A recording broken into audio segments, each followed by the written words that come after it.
Trees have a huge role to play in making cities livable and safe, especially when it comes to water quality, water supply, flood protection, as we confront climate change and the increased risk of both floods, drought. They play an even more important moderating role. So it's really important to go all the way back to the basics of what a tree does that, at least in America, most people don't know and don't see. And it's what happens underground especially, not just above ground. So let's look at the root system very briefly. Underneath the tree, there's the roots, but there's more than that. There's a whole zone under the tree in the root zone. So if you could imagine, for us, a native California oak. Well, there's oaks all over the world, there's native trees all over the world, but in the native setting, this is our model. The canopy, the branches, the leaves, stretch out for a big one, 100 feet in diameter. So imagine a 100-foot circle. Well, what's under the tree? On the ground, you find leaves. It's what falls out of the tree. The leaves are pretty thick. They may be a few inches or a foot deep. In a native spot that hasn't been too disturbed, you might find a couple feet of that. Well, dig under the leaves and you find mulch. That's leaves, sticks that have broken down, and then below that is humus. It's broken down even finer, and then there's soil. Living in that is all kinds of critters. That mix of soil and leaves is habitat for hundreds of species of microorganisms, all the way up to worms, to bugs, to reptiles and rodents. Everyone digs holes and tunnels and chews on the stuff and makes this a very special environment. This, that environment is generally, can be 5 feet deep, 100 feet in diameter.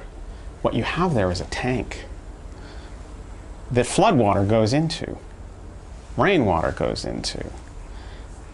When the water goes in, it gets treated, it gets cleaned.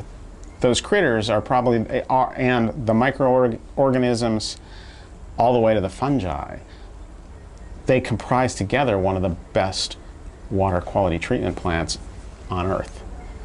Well, water comes into this tank. It's like a sponge, like a tank. It holds it, but it doesn't just hold it, it treats it, cleans it, and then it throws it slowly into the groundwater. That's the way water makes it down into the aquifer. So one has to ask, what's the volume of that tank, that sponge?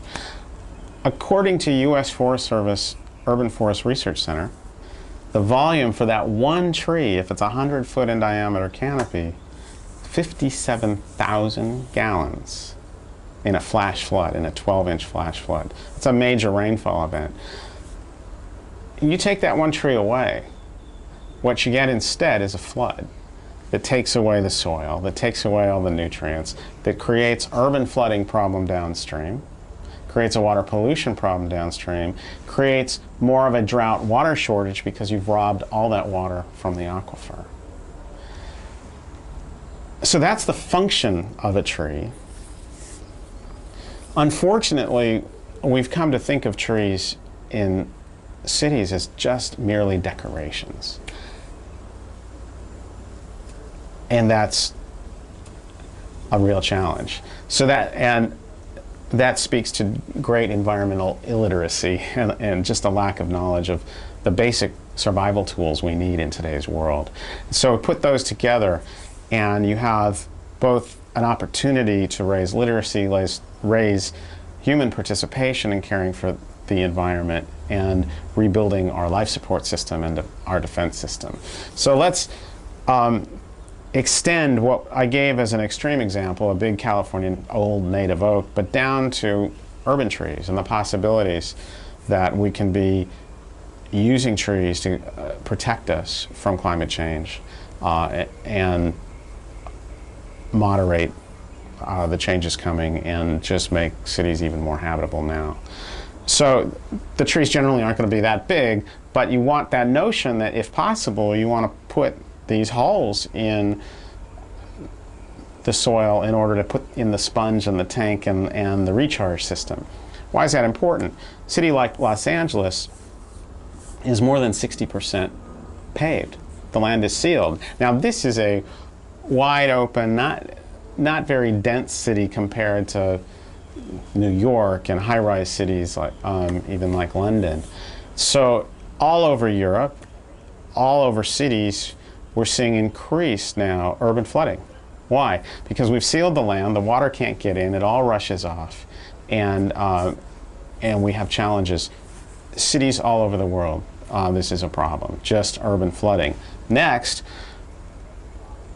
urban water pollution is now one of the major sources of contamination of coastal environments all over the world. Why? Everything we put on the ground that drips out of cars, our toxins, air pollution deposited on the ground, the trash, it all washes off in the rain and tends to go to the creeks, rivers, oceans. If we use trees as a model and trees as a community, which would be forests as a model, or urban forests, you can begin to understand just from the water side how we might extend that as a blueprint. And it ultimately starts coming down to, you know, how many trees per person or per household, but people need to be engaged. This is not something that's going to happen by remote.